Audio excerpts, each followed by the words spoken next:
ISRO Indian space research organisation recently 30শে December PSLV C60 বা SpaDeX নামে একটা নতুন মিশন লঞ্চ করেছে। তো আজকের ভিডিওতে আমরা পিএসএলভি C60 বা স্পেডেক্স মিশন সম্পর্কে জানবো। তো প্রথমেই বলি, পিএসএলভি মানে হলো polar satellite launch vehicle. Specially এটা একটা রকেট ধরতে পারো, যে রকেটটা কী করে স্পেসক্রাফট বা স্যাটেলাইটকে তাদের কক্ষপথে নিয়ে যায় এবং তাদের কক্ষপথে নির্দিষ্ট স্পিডে কী করে ছেড়ে দেয়। তো দেখো, যখনই আমরা কোনো একটা স্যাটেলাইট বা স্পেসক্রাফটকে পৃথিবী থেকে স্পেসে নিয়ে যাচ্ছি, তখন প্রাথমিক পর্যায়ে যখন স্যাটেলাইটটা বা স্পেসক্রাফটটাকে নিয়ে যাওয়া হয়, যখন পৃথিবীর কাছাকাছি রয়েছে, সেই মুহূর্তে আমাদের বেশি এনার্জি লাগবে, কারণ সেই মুহূর্তে অভিকর্ষ বল এবং বায়ুর বাধা এগুলো অনেক বেশি, ড্র্যাগ ফোর্স বলা হয়, বায়ুর বাধা, এই দুটো জিনিসকে কাটিয়েই উপরে নিয়ে যেতে হবে। তো সেই কারণে আমাদের প্রাথমিক পর্যায়ে মানে পৃথিবীর যখন কাছাকাছি থাকবে তখন অনেক বেশি পরিমাণে আমাদের এনার্জি লাগবে। আর যখনই এটা আস্তে আস্তে উপরের দিকে উঠে যাবে, তখনই অভিকর্ষ বলের মান কমতে থাকবে, এয়ার ড্র্যাগ কমতে থাকবে, তার ফলে আমাদের কম শক্তি খরচ হবে। এইভাবে আস্তে আস্তে স্যাটেলাইট বা স্পেসক্রাফটগুলোকে অলমোস্ট 400 কিলোমিটার দূরে নিয়ে যাওয়া হয়, পৃথিবীর পৃষ্ঠ থেকে 400 কিলোমিটার দূরে। এবং সেখানে নিয়ে গিয়ে পিএসএলভি বা এই জাতীয় স্যাটেলাইট লঞ্চ ভেহিকলগুলোর স্পিড অলমোস্ট 400 কিলোমিটার দূরে স্পেসের যে ফার্স্ট অরবিট রয়েছে সেখানে স্পিড হয়ে যায় অলমোস্ট 28,000 কিলোমিটারের কাছাকাছি, মানে 28,000 কিলোমিটারের কাছাকাছি।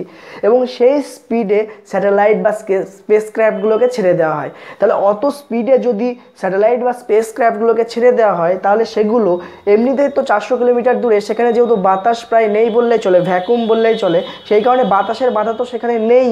দ্বিতীয়ত সেই স্যাটেলাইটগুলো এত বেশি স্পিডে অলমোস্ট 28,000 কিলোমিটার পার আওয়ার, যার মানে হচ্ছে 7800 মিটার পার সেকেন্ড, মানে হচ্ছে তোমরা 100 মিটারের দৌড় দেখেছো, তার থেকে 78 টাইমস 1 সেকেন্ডে কভার করছে স্যাটেলাইটগুলোর এতটাই স্পিড। সো এত স্পিডে যখন 400 কিলোমিটার উঁচুতে গিয়ে 400 কিলোমিটার দূরে গিয়ে পৃথিবী থেকে ছেড়ে দেওয়া হয়, তখন পৃথিবীর অভিকর্ষ বলের টানে এত স্পিডে গতিশীল একটা বস্তু পুনরায় পৃথিবীতে ফিরে আসা সম্ভব নয়।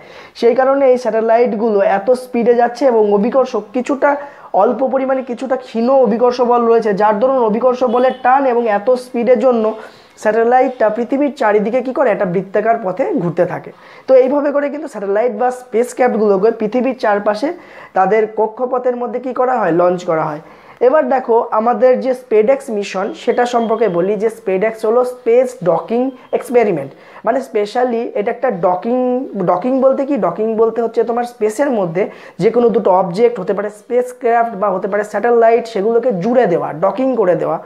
তো এই ধরনের উন্নত ধরনের টেকনোলজি, যেখানে একটা স্পেসক্রাফট বা একটা স্যাটেলাইট স্পেসে গিয়ে অলমোস্ট 28,000 কিমি পার আওয়ার, মানে হচ্ছে 7800 মিটার পার সেকেন্ড স্পিডে ছুটে যাচ্ছে, সেই জিনিসগুলোকে একসাথে জুড়ে দেওয়া, এই ধরনের টেকনোলজি অনেক কঠিন হয়, যেগুলো কেবলমাত্র উন্নত ধরনের দেশগুলোই করতে পারে। যেমন হচ্ছে ইউএসএ, চায়না বা হচ্ছে রাশিয়া, এই তিনটে দেশই একমাত্র কিন্তু এই ধরনের টেকনোলজিগুলো জানে, এবং তারা কিন্তু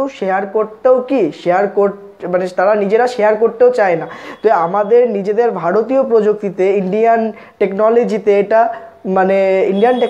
এটা এই ডকিং সিস্টেমটাকে এক্সপেরিমেন্টালি চেক করা হবে। তো সেই কারণে পিএসএলভি C60-র মধ্যে দুটো ছোট স্যাটেলাইটকে পাঠানো হয়েছে, যাদের নাম হচ্ছে SDX-1 এবং SDX-2, এবং এদের একজনকে রাখা হয়েছে, SDX-2-কে টার্গেট হিসাবে রাখা হয়েছে। মানে SDX-2 তার নিজস্ব অরবিটে কক্ষপথে ঘুরতে থাকবে এবং SDX-1 অ্যাজ এ চেজার হিসাবে কাজ করবে। মানে SDX-1 তার অরবিটে ঘুরতে ঘুরতে সে নিজেকে তার স্পিড বাড়িয়ে কী করবে, SDX-2-কে গিয়ে ধরবে। তাহলে SDX-1 হচ্ছে চেজার এবং SDX-2 হচ্ছে টার্গেট হিসেবে থাকবে, এবং এদের ওয়েটগুলো হচ্ছে অলমোস্ট 220 কিলোগ্রামস, এবং এদের স্পিডটা হচ্ছে অলমোস্ট 28,080 কিমি পার আওয়ার। এবং এদের মধ্যে যে স্পিডের ডিফারেন্স, সেটা 1 থেকে 10 মিটার পার সেকেন্ড প্রাথমিক পর্যায়ে স্পিডের ডিফারেন্স আসবে। তারপরে মানে রিলেটিভ স্পিডের যে ডিফারেন্স, ধরে নাও দুজনেই 28,000 কিমি পার আওয়ারে যাচ্ছে, তার মানে কি দুজনে একে অপরের সাপেক্ষে রিলেটিভ স্পিডটা কি অলমোস্ট অনেক কম। তো এদের প্রাথমিক পর্যায়ে যে রিলেটিভ স্পিডটা আসবে সেটা 1 থেকে 10 মিটার পার সেকেন্ড, মানে হচ্ছে তোমার 1 থেকে 1 থেকে 10 মিটার পার সেকেন্ড, যার মানে হচ্ছে 100 থেকে 1000 সেন্টিমিটার পার সেকেন্ডে, ওটা কমিয়ে একদম 1 to 2 সেন্টিমিটার পার সেকেন্ডে স্পিডটাকে নিয়ে আসা হবে। এবং চেজার 1 টার্গেটের সঙ্গে চেজার যেটা মানে হচ্ছে SDX-1টা SDX-2 এর সঙ্গে কী হবে, যুক্ত হবে। কিন্তু এটা বলতে যতটাই সহজ, এটা কিন্তু করা অনেকটাই কঠিন।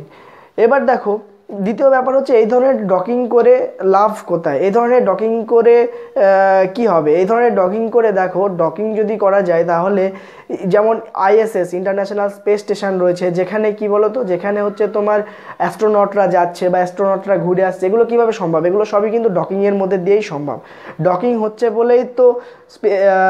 হচ্ছে বলে স্পেসক্রাফট থেকে কি হচ্ছে, ইন্টারন্যাশনাল স্পেস স্টেশনে অ্যাস্ট্রোনটরা যেতে পারছে, আবার অ্যাস্ট্রোনটরা ইন্টারন্যাশনাল স্পেস স্টেশন থেকে আবার পৃথিবীতে ফিরে আসছে।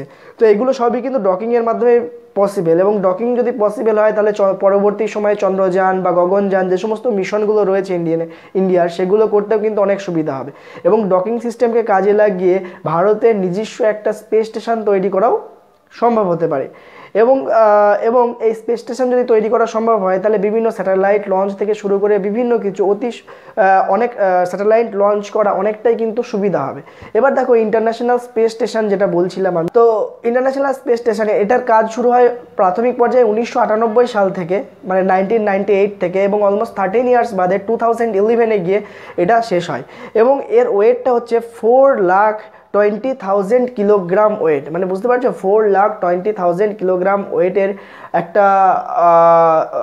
একটা বলতে পারো একটা স্পেসক্রাফট বা স্যাটেলাইটের অনেকগুলো কম্বিনেশান, যেটা অলমোস্ট 400 কিলোমিটার দূরে, প্রায় 400 কিলোমিটার দূরে এরকম 28,800 কিলোমিটার বেগ নিয়ে পৃথিবীকে প্রদক্ষিণ করে চলেছে এবং সারা দিনে 16 বার পৃথিবীকে সম্পূর্ণ প্রদক্ষিণ করছে, সম্পূর্ণ ঘুরছে।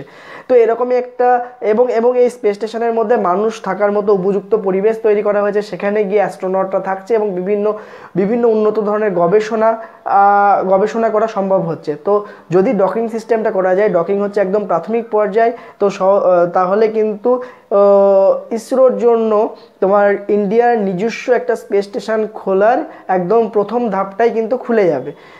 দ্বিতীয়ত হচ্ছে আমার তোমাদের কাছে একটা কোশ্চেন, যে ISS মানে ইন্টারন্যাশনাল স্পেস স্টেশন, সেটাও তো 28,800 অলমোস্ট 28,800 কাছাকাছি 28,800 কিমি পার আওয়ার স্পিডে পৃথিবীর চারিদিকে ঘুরছে এবং দিনে 16 বার ঘুরছে। তাহলে এই ইন্টারন্যাশনাল স্পেস স্টেশন থেকে অনেক সময় আমরা ভিডিওতে দেখি যে অ্যাস্ট্রোনটরা স্পেস ওয়াক করছে। তাহলে এই ইন্টারন্যাশনাল স্পেস স্টেশন এত স্পিডে ঘুরছে, সেখান থেকে বাইরে এসে অ্যাস্ট্রোনটরা কী করে স্পেসের উপর হেঁটে বেড়াতে পারছে? ইজ ইট পসিবল, আর এগুলো শুধুমাত্র ফেক ভিডিও? এটা তোমাদের কাছে আমার কোশ্চেন।